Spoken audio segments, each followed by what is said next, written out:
Welcome to my show. I am with a guest here. His name is Richard Strother. Richard, how are you doing, sir? I'm doing very well, thank you. All And right, thank you sir. for having me on. Thank you so much, sir. Um, Firstly, I want us to talk to us about your experience of losing your wife of maybe your first wife of recent. Can you tell us your experience and how you are doing currently now, sir? So, the experience of losing my late wife was named Samantha Wexler, and she had a rare form of cancer for 9 years. So it was not a surprise. She was in treatment. It wasn't the typical treatment. It was a pill at home a day kind of thing. And it got bad towards the end. This is the way life goes. So I had time to prepare. I had time to grieve certain parts of the loss because I was losing her as before her body went. I was losing her a little bit. So I had time to prepare. And for anyone listening who's in that position, please, please, please, I can't help you must take care of yourself, because if you don't take care of yourself, if you give everything to everyone else and leave nothing for yourself, that leaves you in a very bad position when they leave. So um, it has been over 5 years, and I am doing very, very well. All right, sir. I feel for you and may a perfect soul Oh, rest in peace. And thank you. sir, I would like to ask, do you have any book you've published, or do you have any book you are writing, or are you thinking of writing a book, sir? Thinking of? Yes, absolutely thinking of. What I what I have done, and I do have a YouTube channel, and you can see videos of things about relationships, and finding love again. And there's a lot there, so feel free to check that out. Commercial at the Widower's Wingman, or Widower's Wingman. So you can find a lot of stuff there. And would I consider writing a book? Yes, I have considered it a few times. All right, sir. Thank you very much, sir. Firstly, I would like to ask, um, how can someone know, how can they know if they are emotionally ready to, dating or start dating after losing their spouse? How can someone feel that, okay, I'm ready, I'm not ready to do this? What do you think, sir?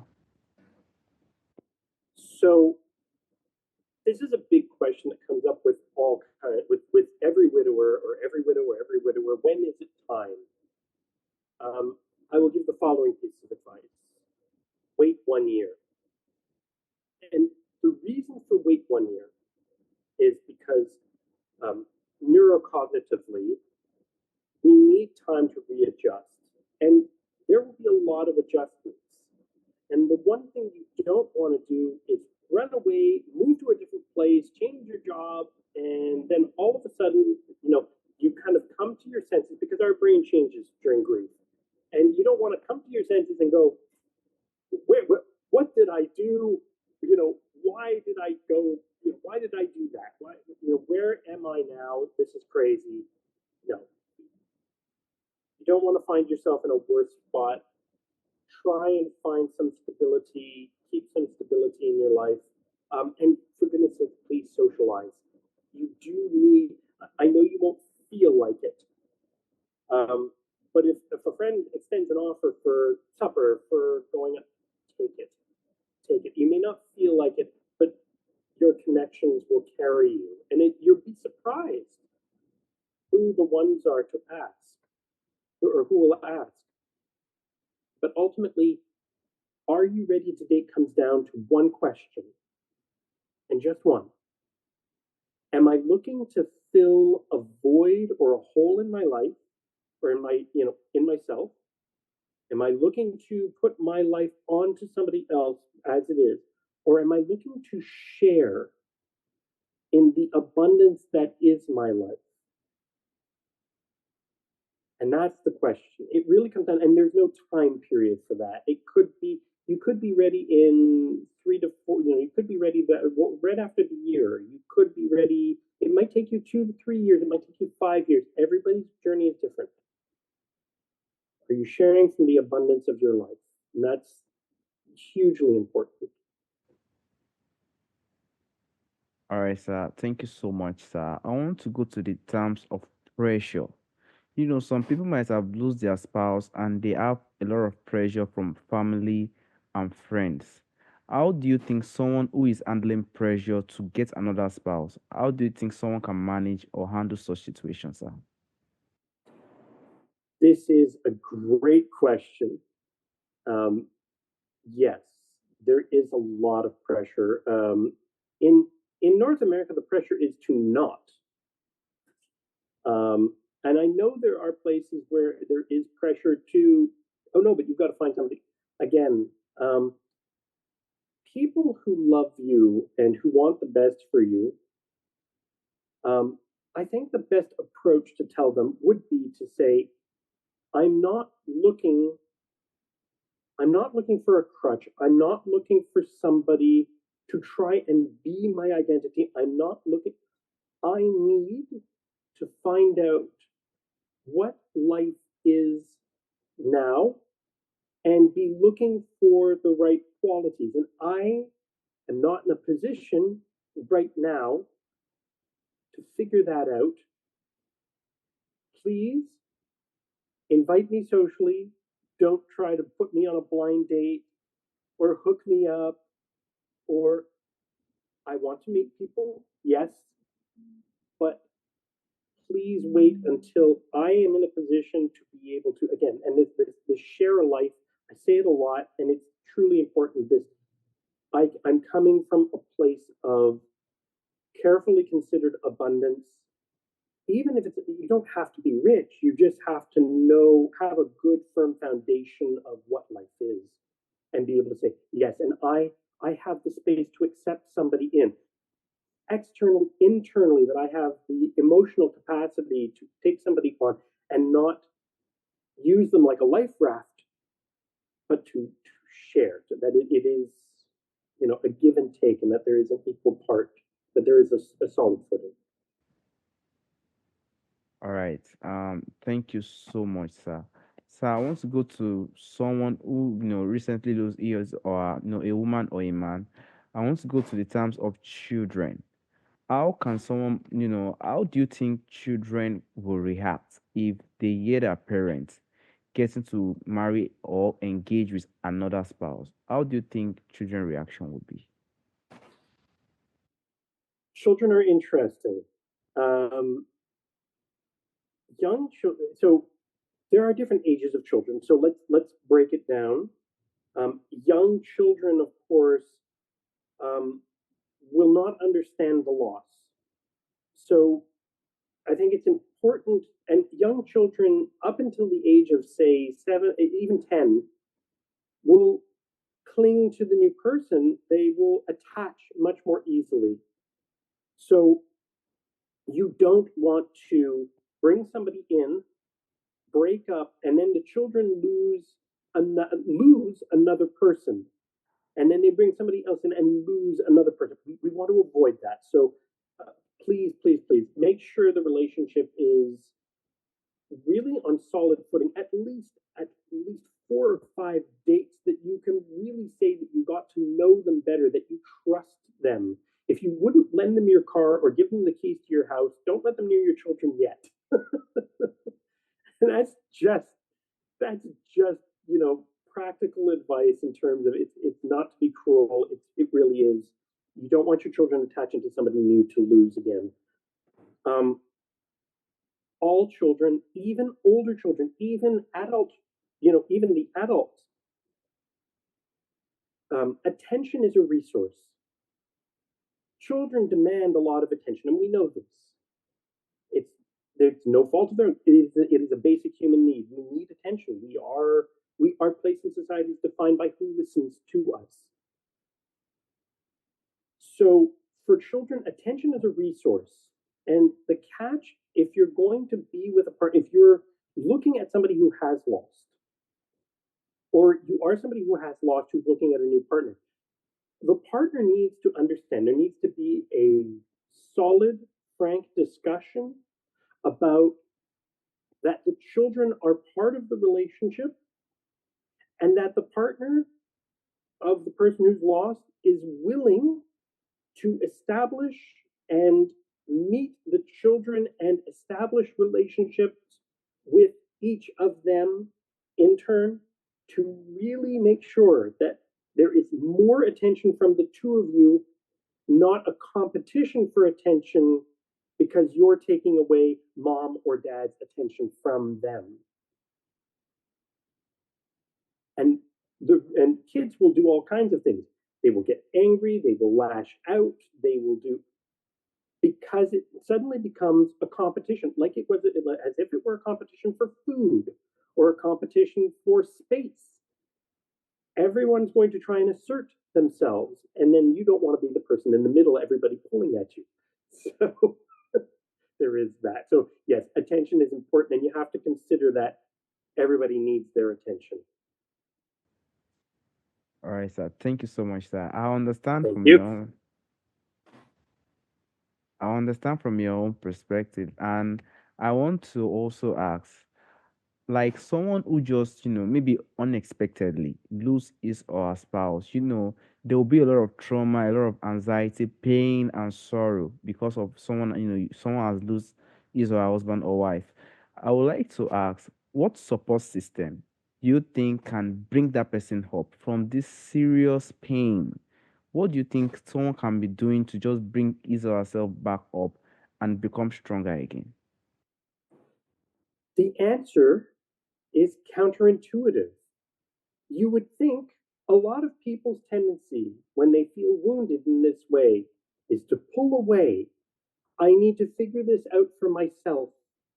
And you do need some alone time. One, you need the resilience to sit with your emotion, allow yourself to feel it. It's hard, it's tiring. You do need time with yourself. But, and this is the key, but pulling away from your social groups, from the people who are there for you, even if you don't feel like it, you need to engage with them. Because what you're suffering from is a loss of a major connection, a source of connection. And your social networks, your friends, your family, these are the people who are going and help them. Because the last thing you want to do once that happens is, yes, you have to sit with your feelings, but you don't want to wallow in it all the time. You can't make it a pity party. You know, get out there, help friends and family, volunteer, do something. When you help others, it helps you. You find value, you find strength in helping others, and you will find that others will help you in ways that you never thought. And that is by far the most important is your social health determines your overall health. All right, sir.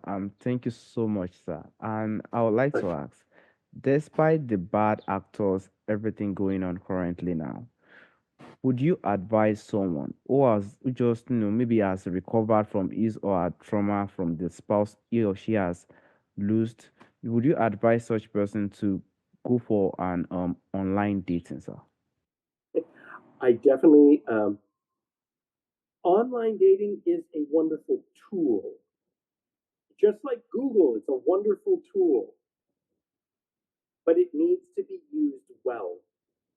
Because any search engine, whether it's Google, DuckDuckGo, whatever, but a search engine will lead you to whatever you're looking for. But if you don't know what you're looking for, just like a search engine, it will waste a colossal amount of time, and time we don't get back. So, what I would say is this: And this is why I help people with online dating. Be clear. You need to redefine your identity. You are who you are socially by who listens to you. Be social. Redefine your identity. Understand who you are and what you have to offer. And it's not about property, power, or prestige. It's not about the money you have or the property you own or the that's not what it's about. Know what your life is. Be grateful. Find your happiness. Find your footing.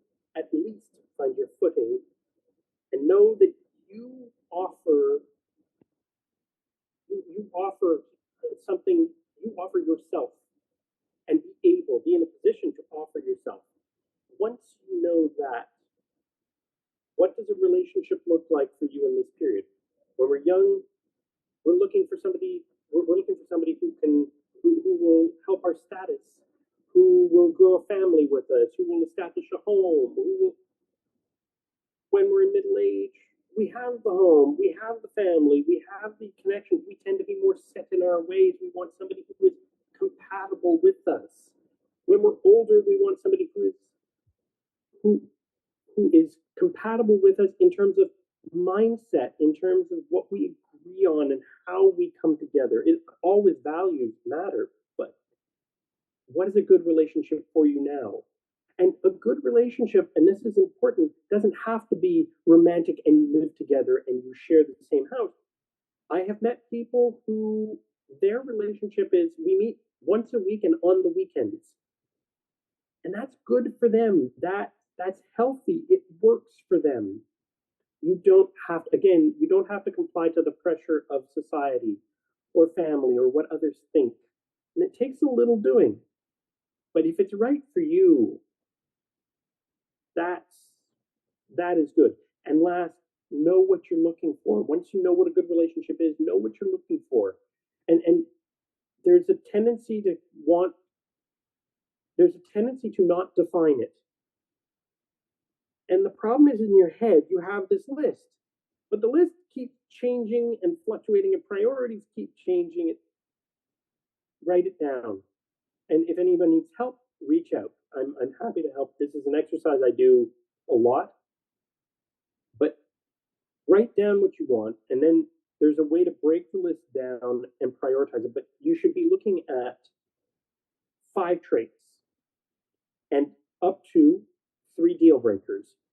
If you're a healthy person, smoking is a deal breaker. You're in the date, they light up a cigarette, date's over. Thank you. Nice meeting you. Good luck on your search. And off you go. If For me, I like food. I could not go out with a vegan. It wouldn't. It's not that I have anything against vegans. If that's a lifestyle you choose, more power to you. I like food too much. I like trying all different. So that's part of this. So yes, I would definitely say, know what's a priority for you, what's important to you. 5 traits, 3 deal breakers. That's it. All right, sir. Thank you so much, sir. And I would like to ask, in what ways, when someone has something that has left someone, in what ways do you think you have grown? Or in what ways do you think you have changed since, your spouse, have left you and now you're back again, you're strong back again. In what ways do you think you've grown or changed, sir?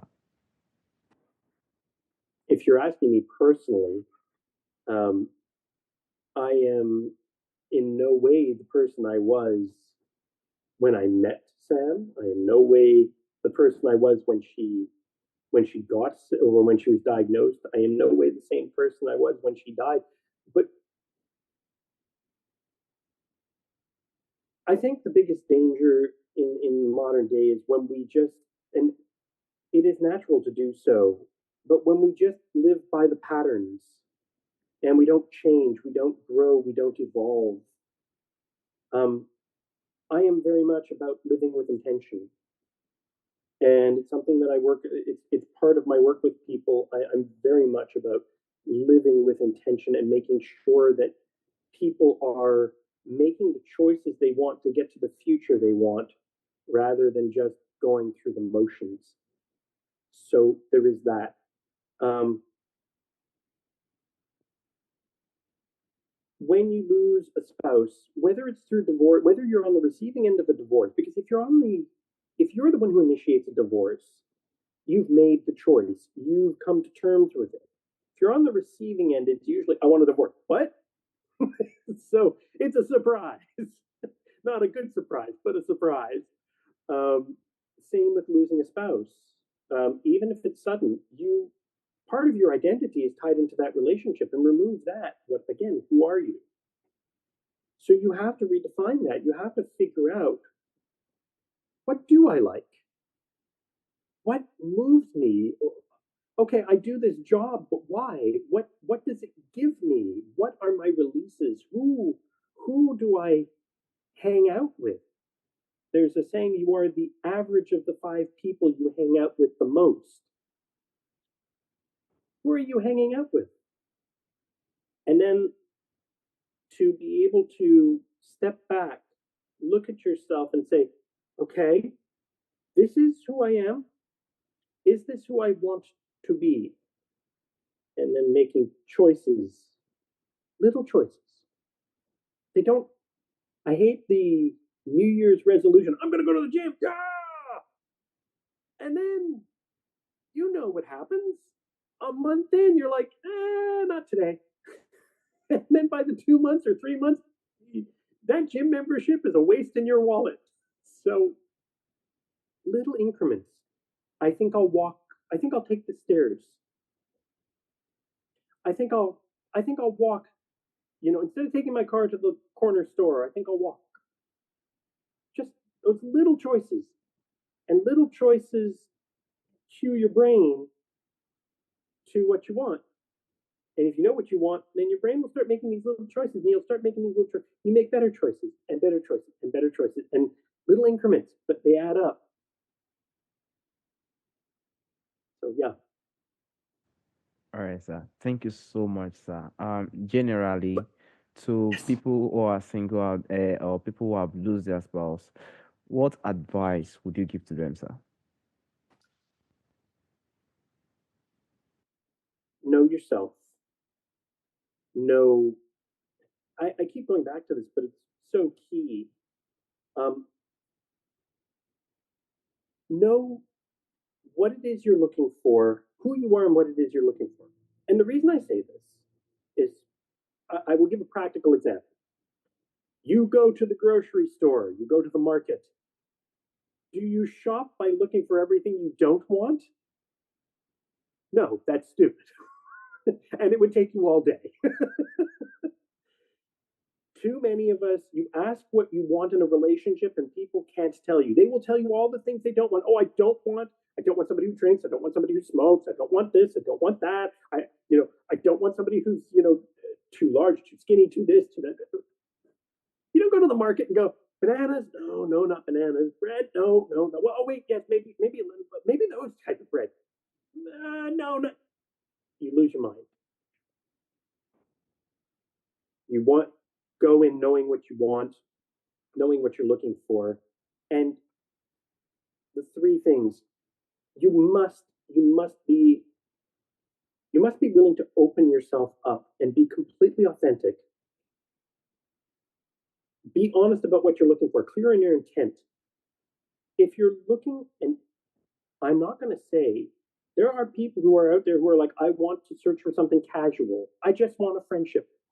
That's okay, you're allowed. Look for a friend. Good on you, go for it. Don't bow to pressure.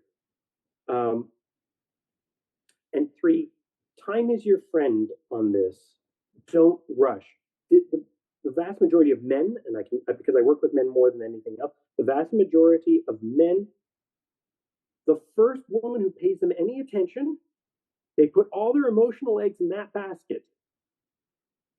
And then what happens when you do that? You come off as clingy, needy. That's unattractive. And then all of a sudden you break up and they're all like, oh my God, it's a crushing blow. Don't take your time, get to know the person because you know what you're looking for.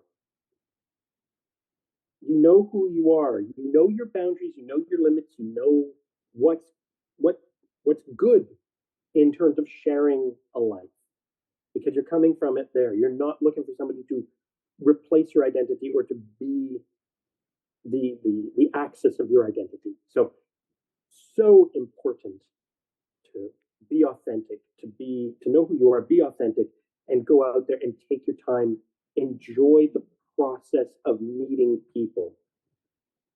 And for the guys out there, it's not about winning in every encounter. It's about finding the encounters where you both can't help but win.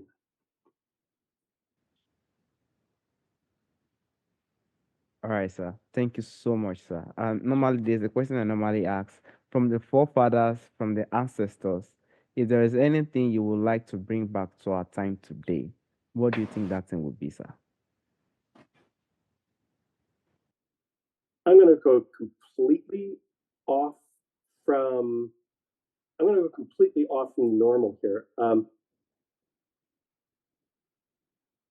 The pressures of friends, family, you have to be yourself and authentic about that.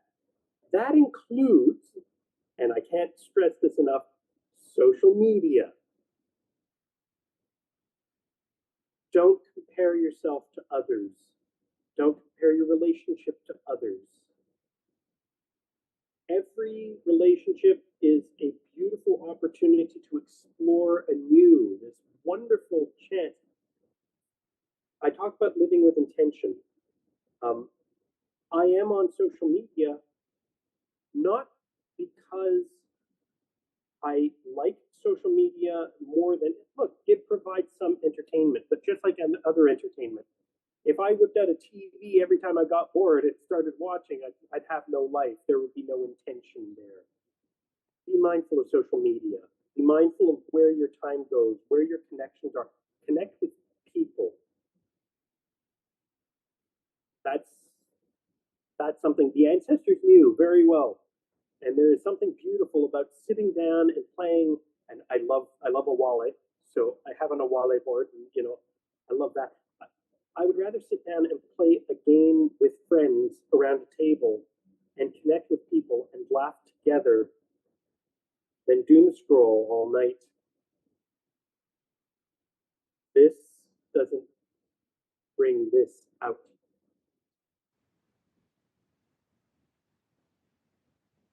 All right, sir. Thank you so much, sir. And personally, I want to appreciate you for your time and your efforts for making this conversation a successful one. I want to appreciate you, sir. Thank you so much, sir. Thank you. It's my pleasure, and thank you. All right, sir. Have a wonderful day. You too. Have a great day.